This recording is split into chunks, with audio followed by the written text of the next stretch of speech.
Hello, thank you all for joining us. I am Dr. Brent Blue, Teton County, Wyoming coroner.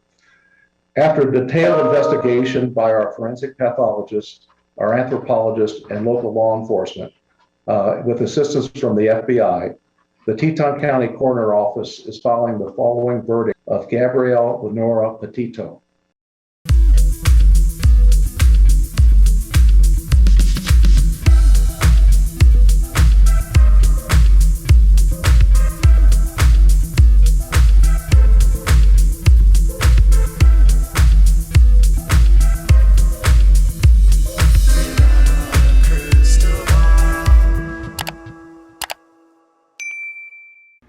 It's Katie from Without a Crystal Ball. Welcome back to my channel. It's Tuesday, October 12th. I hope you're having a wonderful day. We have an update on the Gabby Petito case because there has been some new information that came out after a press release was just done by the coroner in Teton County, Wyoming. So there's been a lot of questions about what happened to Gabby back in August of 2021. And today we got a few answers from the coroner, but we don't know everything at this point. The biggest thing that a lot of us were waiting on was what happened? How did this happen? What caused this to happen? And the coroner says that it was strangulation. So the coroner, Dr. Brent Blue, basically said that Gabby was found and she had been out in the wilderness for about 3 to 4 weeks.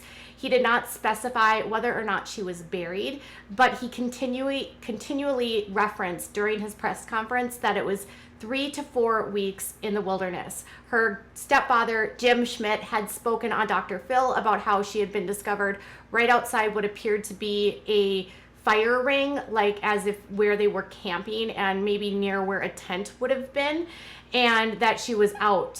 He had laid a cross where she had been discovered.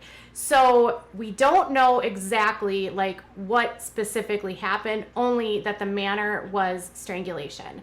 So he would not answer whether or not he believed it was Brian Laundrie. In fact, he said repeatedly that his job as a coroner was not to decide who committed or caused it to happen, but rather it was his job to determine what happened in terms of the manner.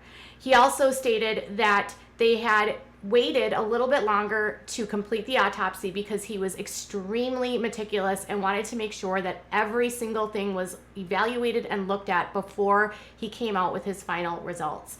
When he said that in terms of meticulous, he said that he had to have multiple experts come in and provide their expertise on various aspects of the autopsy. And then he also stated that they had to have toxicology done as well as other lab tests done as a part of this review.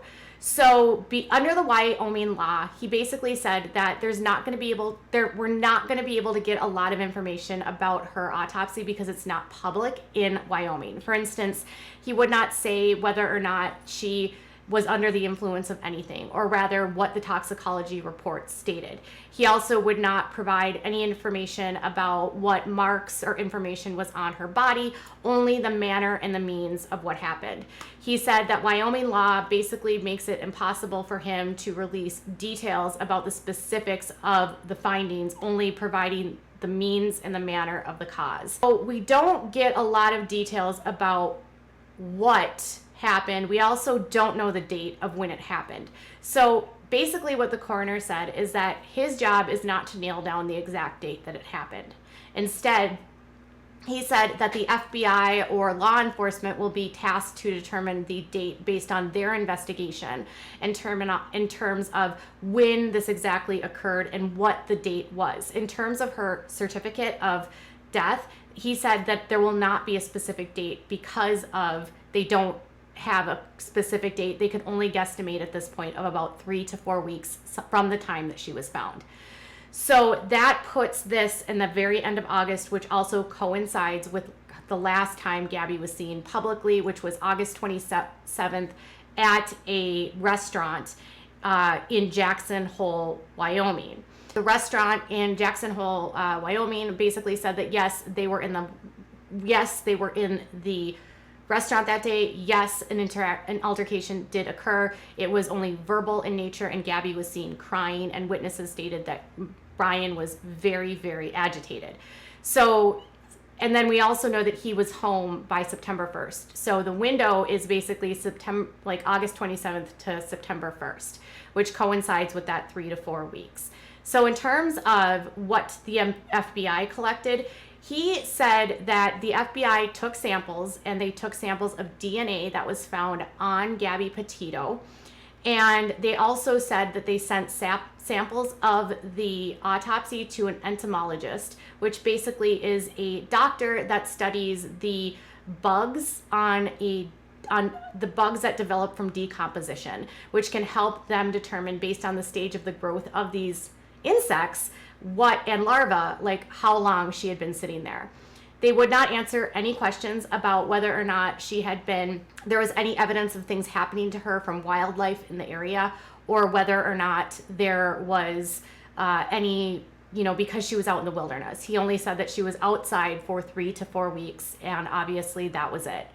So a lot of people wanted him to pinpoint and name it as Brian Laundrie is the one who did this, and he continually said, "This is not my job. My job is only to say that this is strangulation. That's it." He classified it right off the bat as a homicide, but he did not say how it happened initially. And so when asked by a reporter whether or not it was evident at that very first moment of what happened, he said it was not obvious and required additional investigation to determine what exactly happened to Gabby. And it was during that investigation period, over the last 3 to 4 weeks, they were able to determine exactly what happened to Gabby.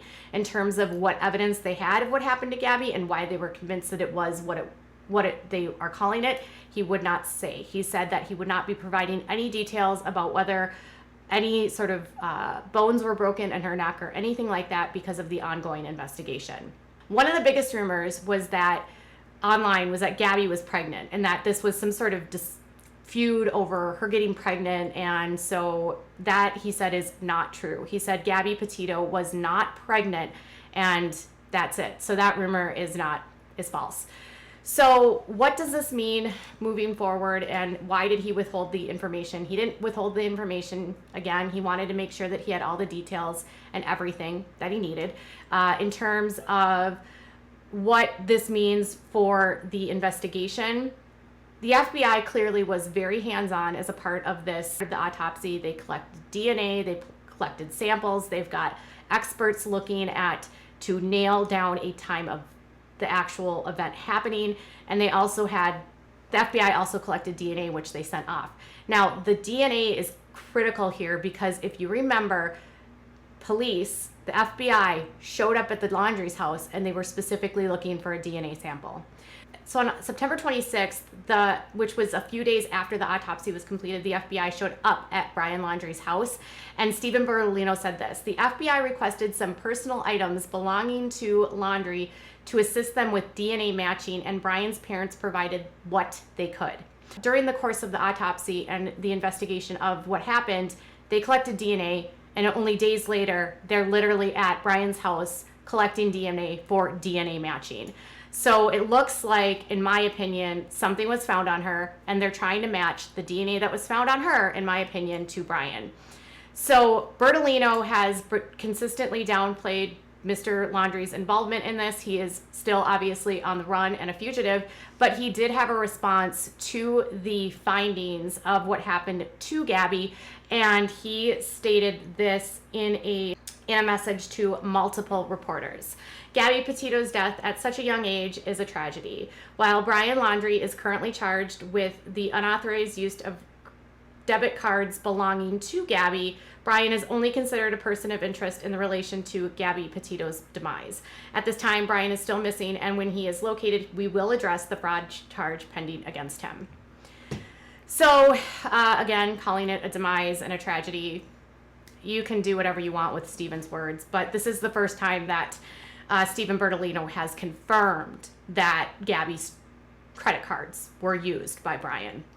So her family confirmed that it was Gabby's credit cards, and now Stephen Bertolino is saying, yes, the fraud is related to Gabby's credit cards, and we will address that when Brian is found, which again seems to imply that he believes that Brian Laundrie is alive. So right now, where we're at is we have a lot of information that we still don't know. We don't know what happened. We only know it was strangulation. We don't know the day it happened. We only have an estimated time frame. We also don't know that it's Brian, although it looks like they're working to connect those dots at this time. And we know that they found DNA, and then the FBI sent samples of the DNA off, and then they also collected DNA from Brian only days later. So that is where we're at today.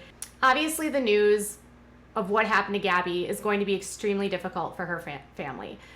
Her parents are already going through so much, and Brian is still a fugitive on the run. His attorney is still saying when he is found, we will address these charges, seemingly suggesting that he believes that Brian is alive. The FBI is calling him a fugitive, seemingly suggesting that the FBI believes Brian is alive. So you've got his attorney believing he's alive, you've got the FBI believing he's alive, and he's nowhere to be seen in Carlton Reserve, suggesting to many people that he's either hiding out, being held, like holding up in somebody's house, or he's out in the wilderness living off the grid. So that's what we have for now. There is also a foundation that was set up by Gabby's family. So knowing that it's a really tough day and knowing that they are going to be trying to channel their grief into a foundation to help other families who have gone through what Gabby went through and what they have gone through as a family, please consider making a donation to the Gabby Petito Foundation. We will also be donating to the Gabby Petito Foundation as well. And our hearts go out to Gabby Petito's family, her mom, her dad, her step-parents, and all of her siblings on this horrible news. And we truly hope that at some point, Brian Laundrie is found and brought to justice for what happened to Gabby. All right, you guys, tell me what your thoughts are in the comments below. Bye.